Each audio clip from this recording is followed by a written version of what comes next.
इस वीडियो में हम इलेक्ट्रिक पोटेंशियल के बारे में बात करेंगे।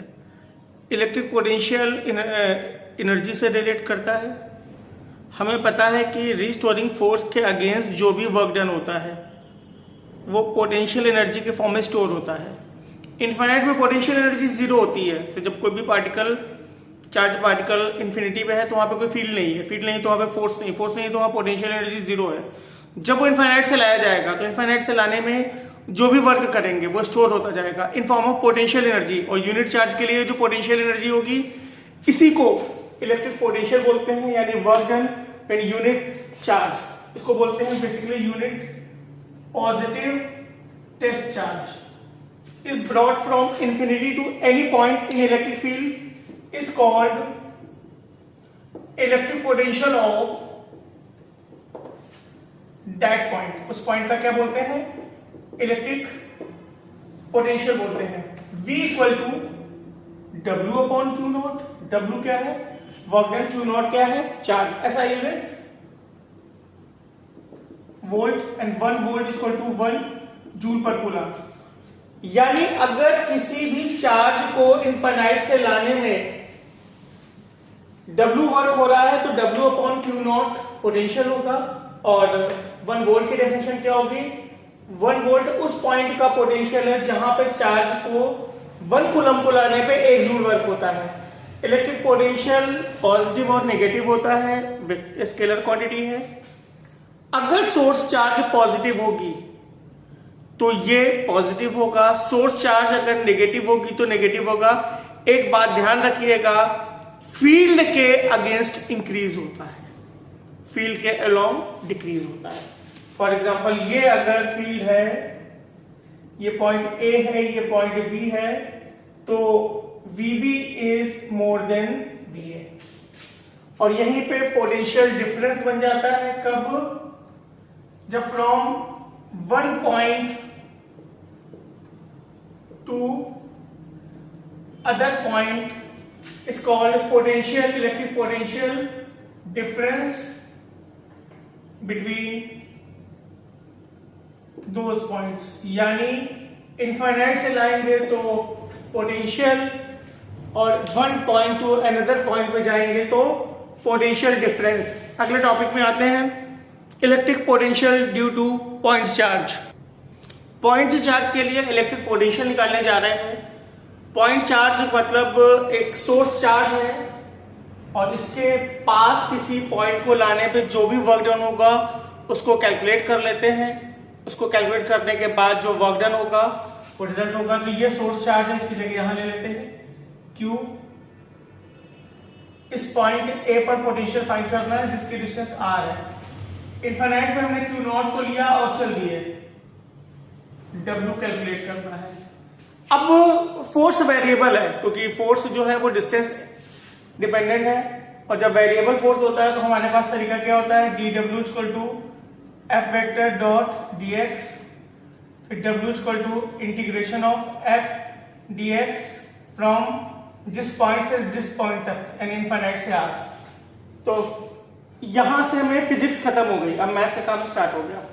हम एक जनरल पॉइंट P ले लेते हैं जिसकी डिस्टेंस x ले लेते हैं। यहाँ पे जो F लगेगा, F की वैल्यू हो जाएगी 1/4 pi epsilon not Q nought upon x square. बगल में Q ले लेते हैं, dx ले लेते हैं, और F डॉट dx की वैल्यू हो जाएगी F dx cos 180।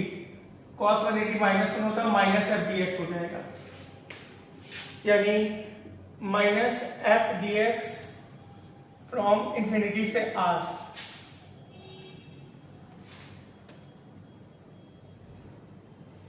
इसके बाद F की वैल्यू पुट कर देते हैं, तो W equal to -1/4 pi epsilon not Q nought upon x square dx। तो कांस्टेंट्स बाहर कर देते, केवल x स्क्वायर वेरिएबल है इनफाइनाइट से R। इस Q नॉट को नीचे भेज देंगे, तो W upon Q nought equal to -1/4 pi epsilon nought 1/x square का इंटीग्रेशन होता है -1/x इनफाइनाइट से R। माइनस को बाहर कर देंगे, W upon Q nought V बन जाएगा 1/4 पाई एप्सिलॉन नॉट। अब ये क्यू बचा हुआ है यहाँ पर, Q upper limit minus 1 upon lower limit और equal to 1/4 pi epsilon not Q by R. ये पोटेंशियल का फार्मूला हो जाता है। तो एक बार फटाफट गौर कर लीजिए, इनफाइनाइट से लाने का वर्क डन निकालना है, क्योंकि बेसिक फार्मूला V का कितना है, W अपॉन क्यू नॉट, यानी we have to calculate W। Variable force के लिए dW equal to F dot dx ले लेते हैं। छोटे से स्मॉल पार्ट के लिए वर्क डन dW हो जाता है। W निकालने के लिए इंटीग्रेट कर देते हैं। एंगल दोनों में 180 डिग्री हुआ है, ये एंगल फोर्स है उसमें 180 डिग्री है। तो F डॉट dx cos 180 हो जाएगा, माइनस F dx हो जाएगा, cos 180 -1 होता है। F की वैल्यू पुट कर दी गई यहाँ पर, इंटीग्रेशन लगा दिया गया, कांस्टेंट को बाहर कर दिया गया, 1/x स्क्वायर का इंटीग्रेशन -1/x। इस क्यू नॉट को नीचे भेज देंगे, क्योंकि हमको पता है W upon Q nought V होता है। ये वी हो जाएगा 1/4 pi epsilon not Q 1/r -1/∞ V की वैल्यू आ जाएगी। नेक्स्ट टॉपिक आता है electric potential due to group of charges. अगर हमारे बहुत सारे चार्जेस का ग्रुप है और उन ग्रुप के चार्जेस का पोटेंशियल नेट पोटेंशियल वी है, तो नेट पोटेंशियल सभी के पोटेंशियल के अलजेब्रिक सम के इक्वल होता है, V1 plus V2 plus and so on. और V की value 1/4 pi epsilon not common ले लेंगे, Q1 upon R1 plus Q2 upon R2 plus and so on, ये V की वैल्यू आ जाती है। तो इस तरीके से हम V की वैल्यू निकाल लेते हैं। न्यूमेरिकल इसका बनता है, कैसे बनता है देखिएगा जरा फटाफट। एक चार्ज यहाँ दे देंगे, एक चार्ज यहाँ दे देंगे, एक चार्ज यहाँ दे देंगे, एक चार्ज यहाँ दे देंगे, और यहाँ का नेट पोटेंशियल या किसी भी पॉइंट का, भाई जब Q1 है, Q2 है, Q3 है, Q4 है, तो बस आपको ये सारे डिस्टेंसेस निकाल देनी है और चार्ज ले लेना है। चार्ज और distance, charge upon distance algebraic sum होना है। सिर्फ चार्जेस के साइन का ध्यान रखना है, वेक्टर फॉर्म की कोई बात ही नहीं करनी है हमें, इसलिए कोई दिक्कत नहीं है। अगला टॉपिक आता है electric potential due to electric dipole फाइला इन एक्सियल लाइन। तो ध्यान रखना, जब डाइपोल अगर आता है तो बहुत अच्छे से गौर कर लीजिएगा कि वो फील्ड है कि पोटेंशियल। बच्चे गलती करते हैं इस जगह, कई बार फील्ड पूछी जाती है पोटेंशियल, कई बार पोटेंशियल फील्ड। ये L है, ये L, ये डिस्टेंस R माइनस L हो जाएगी और ये डिस्टेंस R प्लस L हो जाएगी। V की वैल्यू क्या आएगी 1/4 pi epsilon not Q1 upon R1 plus Q2 upon R2 और V equal to 1/4 pi epsilon not Q upon R1 कितना है R minus L plus minus Q second charge minus Q, distance क्या है R plus L। 1/4 pi epsilon not Q common ले लेंगे, 1/r minus L minus 1/r plus L और V equal to 1/4 pi epsilon nought R minus L R plus L, L से ले लिया, R plus L minus R minus L, Q बाहर ले लिया, R से R कैंसिल हो चुका है, Q into 2L on R square minus L square 1/4 pi epsilon not, value है V की, ये वैल्यू P बन जाती है। तो फाइनल रिजल्ट आ जाएगा V equal to 1/4 pi epsilon nought P upon R square minus L square. इस तरीके से V का फार्मूला मिल जाता है एक्सियल लाइन में। एक अगले उसमें इक्वेटोरियल लाइन की बात, अगले वीडियो में इक्वेटोरियल लाइन की बात करते हैं। तो V equal to 1/4 pi epsilon not Q1 upon R1 plus Q2 upon R2 1/4 pi epsilon not Q upon R1 क्या है R square plus L square का root plus minus Q upon R square plus L square का root, ये V की value है।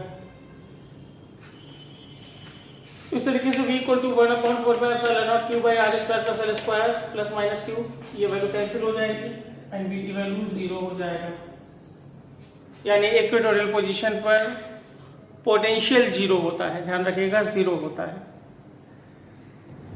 अगला video है any point. Any point का मतलब है किसी भी पॉइंट पर, इंपॉर्टेंट है ये। तो यहाँ पर हमने ए बी से डाइपोल पे P कोई भी पॉइंट ले लिया है जिसकी डिस्टेंस R है और एंगल थीटा है।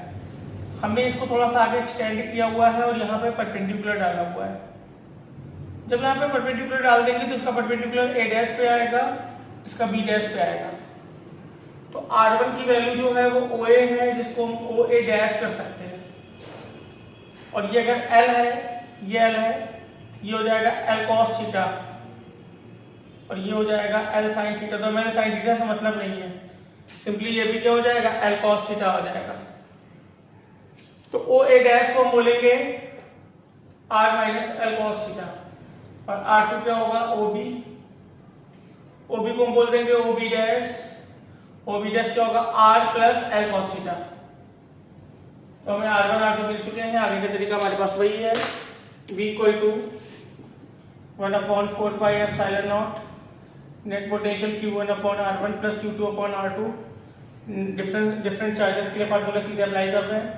1/4 pi epsilon not Q upon R minus L cos theta, value हमारे पास है plus minus Q upon charge negative है दूसरा वाला, R plus L cos theta. 1/4 pi epsilon not, Q common ले लेंगे, R minus L cos theta, R plus L cos theta, bracket में लगाएंगे इसको, एलसीएम ले लिया हमने, R plus L cos theta minus R plus L cos theta. R से cancel हो जाएगा, Q into 2L cos theta upon R square minus L square cos square theta 1/4 pi epsilon not. ये V की value आ जाएगी, Q into 2L P हो जाता है। तो जो V का फाइनल रिजल्ट आ जाएगा वो आ जाएगा V equal to 1/4 pi epsilon nought P cos theta upon R square minus L square cos square theta. अब इसी से एक्सियल इक्वेटोरियल दोनों निकल आएंगे। इन एक्सियल लाइन के लिए पॉइंट जो होगा वो यहां पर होगा ऐसे, तो थीटा 0 हो जाएगा। थीटा 0 हो जाएगा तो V की value 1/4 pi epsilon nought P upon R square minus L square. इन इक्वेटोरियल लाइन थीटा 90 डिग्री हो जाएगा, cos 90 0 होगा, तो V की वैल्यू 0 हो जाएगी। तो इस तरीके से इधर एनी पॉइंट कंप्लीट हो गया। अगला टॉपिक जो है हमारा पोटेंशियल डिफरेंस से आ रहा है। तो जैसा कि मैंने बताया था पोटेंशियल डिफरेंस क्या था, दो पॉइंट के बीच में अगर किसी चार्ज को ट्रांसफर करते हैं तो यूनिट चार्ज को ट्रांसफर करने में जो भी वर्क डन होगा वो पोटेंशियल डिफरेंस होगा। पोटेंशियल डिफरेंस के लिए इलेक्ट्रिक फील्ड का होना जरूरी है, क्योंकि इलेक्ट्रिक फील्ड के अगेंस्ट पोटेंशियल इंक्रीज होता है, अलोंग डिक्रीज होता है। लेकिन अगर फील्ड नहीं है तो ना पोटेंशियल इंक्रीज होगा ना डिक्रीज होगा, और इवन फील्ड के परपेंडिकुलर रहेंगे यानी ना अलोंग ना अगेंस्ट तो भी नहीं चेंज होगा, और उस समय वो इक्वी पोटेंशियल सरफेस बनेगी। तो हमको जैसा कि पता है कि डिस्टेंस के रिस्पेक्ट में अगर कोई भी चेंज मिलता है तो उसको हम लोग ग्रेडियंट बोलते हैं। यहाँ पे एक वर्ड इंट्रोड्यूस होगा, उसका नाम होगा पोटेंशियल ग्रेडियंट। तो इंपॉर्टेंट डेरिवेशन है, ये इंपॉर्टेंट टॉपिक है, बहुत ज़्यादा इंपॉर्टेंट है। इसमें 1 मार्क क्वेश्चंस मिलते हैं, 2 मार्क्स मिलते हैं, कंसेप्चुअल मिलते हैं। तो जैसा कि डेफिनेशन क्या है, किसी पॉइंट को किसी चार्ज को एक पॉइंट से दूसरे पॉइंट तक ले जाने में work done V equal to W upon Q nought. तो हमने यहाँ पर रैंडम कोई भी फील्ड ले ली है, रैंडम फील्ड ले ली हमने यहाँ पर। इस फील्ड में कोई भी पॉइंट हमने A और B ले लिए हैं और यहाँ से चार्ज Q नॉट को ट्रांसफर कर रहे हैं। यहाँ पे 2 पॉइंट P और Q क्लोज dr ले लिया, तो dw की वैल्यू क्या हो जाएगी, F dot dr। Q not से पूरे को डिवाइड कर देते हैं, तो d by dw upon Q not F upon Q not dot dr। ये वैल्यू V बन जाएगी dV, ये E बन जाएगी डॉट dr। एक बेसिक फार्मूला मिल गया जो हर जगह अप्लाई कराएंगे हम लोग पोटेंशियल डिफरेंस वाले केस में। और V की वैल्यू क्या हो जाएगी, integration of E dot dr from कहां से कहां तक, RA से RB तक। ये पोटेंशियल का फार्मूला हो जाएगा। अब यहीं पे डिफरेंट केस बनाएंगे। If points are against field, field के अगेंस्ट है, यानी ये कोई फील्ड है तो ये पॉइंट ए और बी फील्ड के अगेंस्ट है, चार्ज को ऐसे ला रहे हैं, तो यहां पर डी आर और इलेक्ट्रिक फील्ड दोनों के बीच में एंगल 180 डिग्री हो जाएगा। थीटा 180 हो जाएगा, पुट कर दो यहाँ पे 180, तो d V equal to E dot d r, E d r cos 180 minus 1 होता है, और d V equal to minus E d r, और equal to minus d V upon d r. तो इलेक्ट्रिक फील्ड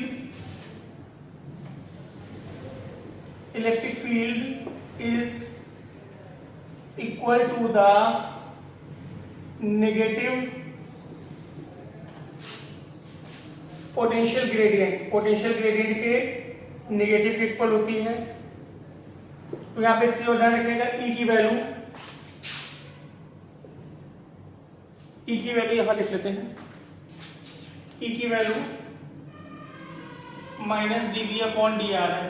जैसे v equal to 2x² plus 3x function दिया हुआ है और इलेक्ट्रिक फील्ड निकालनी तो सीधे डिफरेंशिएट कर दोगे, और अगर x के लिए डिफरेंशिएट करेंगे तो ex आएगा, y के लिए करेंगे तो ey आएगा, z के लिए करेंगे तो ez आएगा। इस तरीके से इलेक्ट्रिक फील्ड तीनों एक्सिस के लिए हम कर सकते हैं। तो सिर्फ v को डिफरेंशिएट करना है इलेक्ट्रिक फील्ड निकालने के लिए।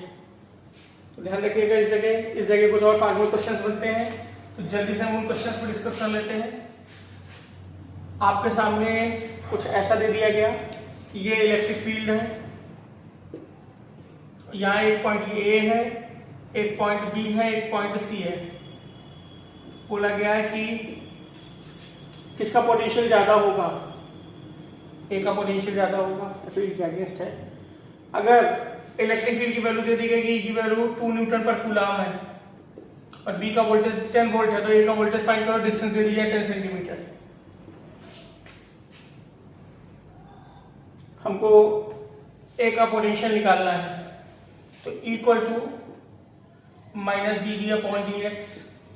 डी वी क्या हो जाएगा, V A minus V B upon d x कितना हो जाएगा 10 सेंटीमीटर 0.1 इक्वल टू ई कितना है 2 इक्वल टू वी ए तो निकालना है, वी बी कितना है 10 अपॉन 0.1, तो 0.2 equal to V A minus 10 और V A equal to 10.2 volt. इस तरीके से आप निकाल लोगे। अब एक चीज याद रखना है, अगर कंजर्वेटिव फोर्स है तो वर्क डन पाथ पे डिपेंड नहीं करता है।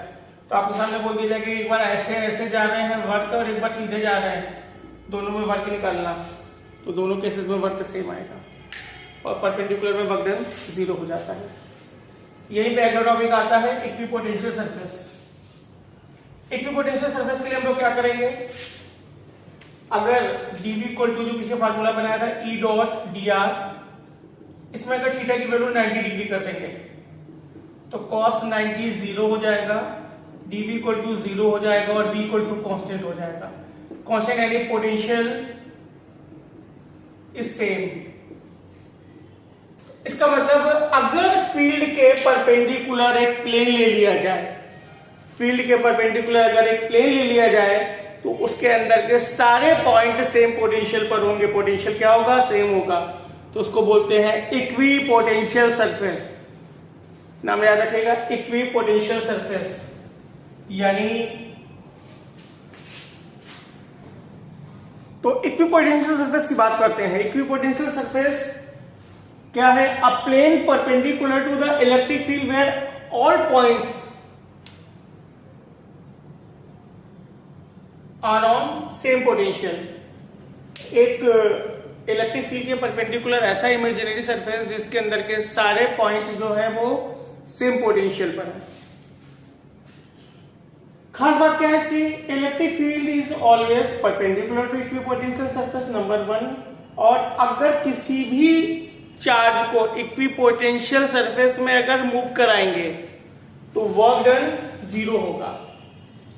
Analogue of equipotential surface is wave front. किसी भी इक्विपोटेंशियल सरफेस का जो एनालॉग होता है वो वेव फ्रंट होता है इन वेव ऑप्टिक्स। तो वहां पर जहां पर सेम पोटेंशियल था वहां पे सेम फेज वर्ड यूज हो जाता था, और जो इलेक्ट्रिक फील्ड परपेंडिकुलर थी वहां पे रेज परपेंडिकुलर हो जाती थी। तो ये आप जो वेव ऑप्टिक्स आपने पढ़ा हुआ है तो उसमें आप लोग को ये चीज पता है। अब इलेक्ट्रिक पोटेंशियल सरफेस ड्रॉ करने को कंफर्म आता है। तो पहला तो अगर यूनिफॉर्म इलेक्ट्रिक फील्ड आता है तो अब आप क्या करोगे, जो आपके सरफेस होगा वो रेक्टेंगुलर बनेगा, प्लेन बनेगा, इस तरीके से प्लेन वेव फ्रंट बना कर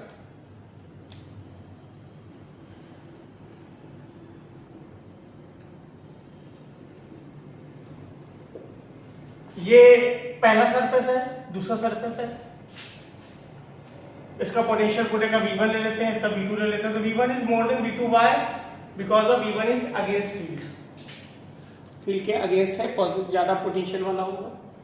कई बार आएगा कि आप x के अलोंग फील्ड है, वेव फ्रंट ड्रॉ करो। तो यहाँ पर क्या करोगे, आप यहाँ पर एक्सिस बना दोगे, x, y और z। अब अगर ये y की तरफ पूछा गया है कि इलेक्ट्रिक फील्ड y की तरफ है, तो आप क्या करोगे, इसको y बना दोगे, तो ये x हो जाएगा। इस तरीके से इस ऑर्डर में x, y, z होता है, तो ये x हो जाएगा, इसको y करना, इसको z कर देना। अगर electric field along z axis है तो आप स्मार्टनेस दिखाओगे, इसको x कर देना, इसको y कर देना, इसको z कर देना। इसके बाद ड्यू टू पॉइंट चार्ज आता है। अगर पॉइंट चार्ज के लिए आता है तो जो वेव फ्रंट होगा वो स्फेरिकल हो जाएगा, ये स्फेयर बन जाएंगे। V1 V2 अंदर का पोटेंशियल ज्यादा होगा, बाहर का कम होगा, दोनों पॉजिटिव होंगे। नेगेटिव चार्ज हो जाता तो बाहर वाला ज्यादा हो जाता, अंदर वाला कम हो जाता, और दोनों नेगेटिव में होते। अब due to group of charges dipole, अगर डाइपोल के लिए निकालेंगे इक्विपोटेंशियल सरफेस तो गौर कीजिएगा, ये एक पॉजिटिव चार्ज ले लीजिए, एक नेगेटिव चार्ज ले लीजिए, और पहले आप फ्री लाइंस ड्रॉ कर दीजिएगा, ठीक है। तो प्लस से माइनस, इससे आपको क्लू मिल जाएगा, गलती नहीं होगी, क्योंकि आपको सरफेस को हमेशा फील्ड के परपेंडिकुलर रखना है। ड्रॉ करना आप सीख चुके हैं। तो पहला वाला तो सीधा यही बनेगा, पहला वाला इक्विपोटेंशियल सरफेस बिल्कुल सीधा बना देना, ये दूसरा ये बना देना, इधर भी कैसे बना देना, बस आपका काम हो गया। पर करना यहाँ कम होगा, यहाँ ज्यादा होगा। इसी तरीके से अगर लाइक चार्जेस होगा, लाइक चार्जेस में एक पॉजिटिव, दूसरा पॉजिटिव, और ये इलेक्ट्रिक फील्ड जाएगी लाइंस।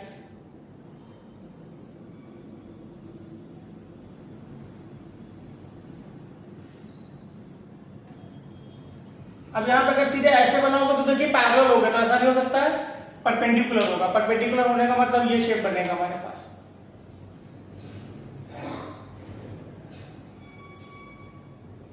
ठीक है, तो यहां पे इधर पास होगा,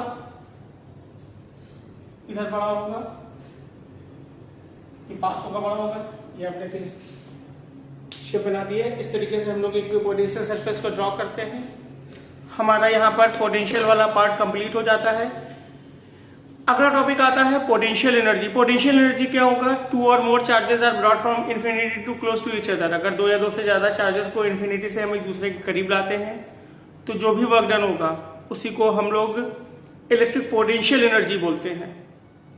और ग्रुप को लाएंगे पूरा तो उसमें जो वर्क डन हो जाएगा वो पूरी ग्रुप ऑफ चार्जेस के लिए हो जाएगा। अब एक चीज हमेशा ध्यान रखिएगा, फोर्स के अगेंस्ट पोटेंशियल एनर्जी इंक्रीज होगी, फोर्स के अलोंग डिक्रीज होगी। फील्ड के अगेंस्ट पोटेंशियल इंक्रीज होगा, फील्ड के अलोंग पोटेंशियल डिक्रीज होगा। और अगर पोटेंशियल इंक्रीज हो रहा है तो पॉजिटिव वर्क होगा, डिक्रीज हो रहा है तो नेगेटिव वर्क होगा। छोटे छोटे पॉइंट्स हैं, कुछ मैं आप लोग को क्वेश्चंस बता रहा हूं, जल्दी से उनको देख लीजिएगा, सभी एक नंबर में बोर्ड में आ चुके हैं। और